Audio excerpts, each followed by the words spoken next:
नमस्कार दोस्तों, जय हिंद, जय राजपूताना।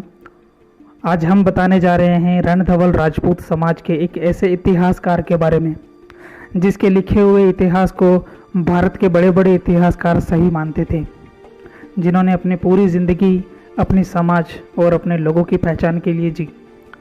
ऐसे समाज के लिए लड़े वो जो मुग़ल काल से लेकर अंग्रेज़ों के शासनकाल में राजपूतों से ही बनी, लेकिन राजपूतों से अलग होने के बाद अपनी कोई पहचान नहीं बना पाई।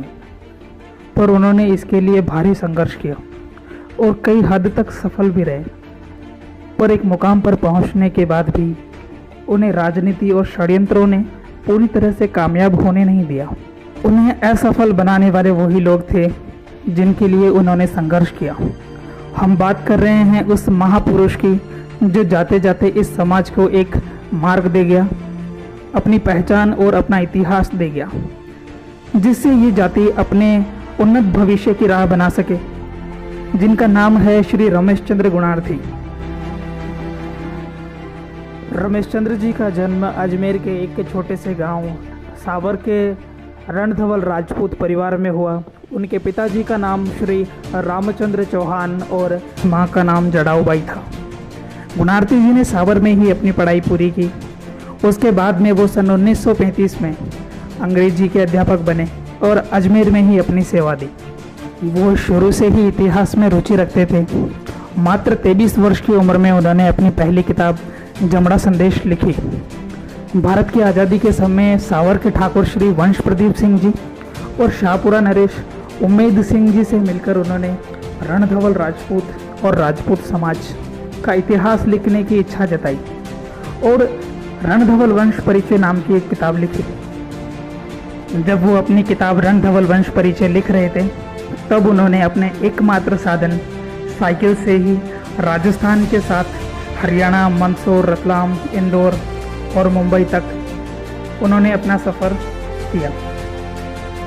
रणधवल राजपूतों के घरों से लेकर वो राजघरानों तक हर एक आदमी से बात करते हुए उन्होंने रणधवल राजपूतों का और राजपूतों का इतिहास जुटाया। उस समय ना इनके खाने का पता था, ना ही ठहरने का, जिससे अंदाज़ा लगाया जा सकता है कि अपनी जाति के प्रति इनके मन में क्या भाव रहे होंगे। ये किस्से आज भी कभी कभी सुनने को मिल जाते हैं। 1936 में इन्होंने इस किताब को पूरा किया।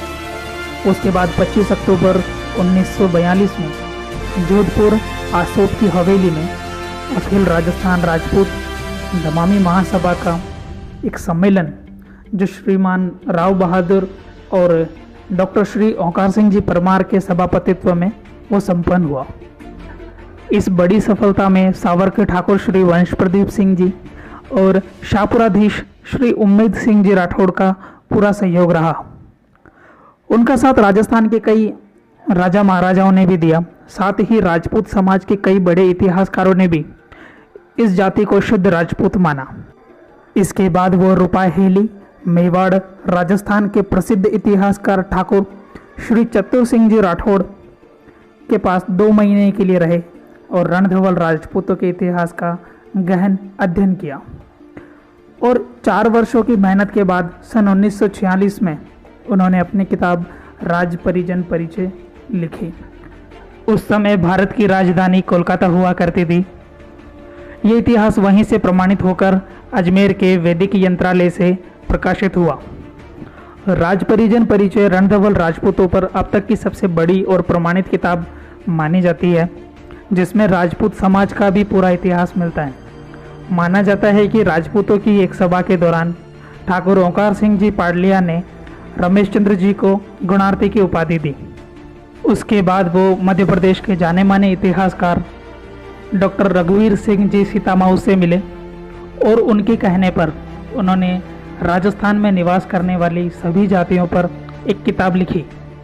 उसका नाम था राजस्थानी जातियों की खोज, जो अजमेर के सरस्वती प्रकाशन से सन 1968 में प्रकाशित हुई। इसके अलावा उन्होंने ब्यावट परिचय, भमरिया खाप, नगाड़ा वादक को मिलाकर कुल 12 पुस्तकें लिखी है और भारत की आज़ादी पर कुछ कविताएं लिखी है। पर क्या कारण रहा होगा कि इतनी किताबें लिखने के बाद भी बाजार में मुश्किल से उनकी एक किताब मिलती है, राजस्थानी जातियों की खोज। राज परिजन परिचय सिर्फ समाज के कुछ इक्के दुक्के लोगों के पास ही मिलती है। बहुत दुख होता है ये जानकर कि जो व्यक्ति पूरी जिंदगी समाज की पहचान के लिए लड़ा, आज उनकी खुद की कोई पहचान नहीं है। जिस समाज को इनका एहसान मानना चाहिए, आज ज़्यादातर लोग इन्हें पहचानते तक नहीं है। मैं उम्मीद करता हूँ कि हमारी ये छोटी सी कोशिश आपको पसंद आई होगी और जल्द ही रमेश चंद्र गुणार्थी जी को अपनी पहचान मिले जिसके वो हकदार हैं। और हम कोशिश करेंगे कि आगे भी हम इस तरह के महापुरुषों के बारे में बात करें, आप तक जानकारी पहुंचाएं। धन्यवाद। जय हिंद, जय राजपूताना।